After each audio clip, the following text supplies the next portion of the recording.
Hello, adventurers! Welcome back to our channel.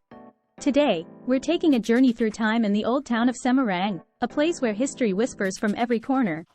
Join me as we uncover the tales hidden in its Dutch colonial architecture, with special visits to the iconic Lawang, Sewu and Blenduk church. As we walk through these charming streets, it's like stepping into a bygone era. The Old Town of Semarang, also known as Kota Lama Semarang, is a testament to the city's rich historical tapestry. Every building here tells a story, a blend of Indonesian and European cultures, creating a unique atmosphere that you won't find anywhere else. And here we are at Lawang Sewu, known for its 1,000 doors. This building's history is as fascinating as its architecture. Let's take a closer look. Built in the 18th century by the Dutch, Lawang Sewu was initially an administrative office.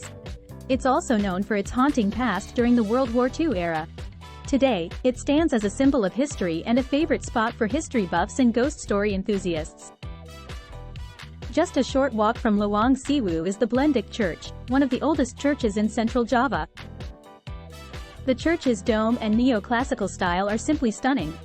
It's been a spiritual haven and architectural marvel since the 1750s.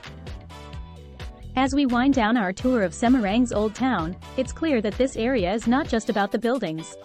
It's about the stories, the blend of cultures, and the spirit of a city that has stood the test of time. Thank you for joining me on this historical adventure in Semarang. Don't forget to like, share, and subscribe for more travel stories.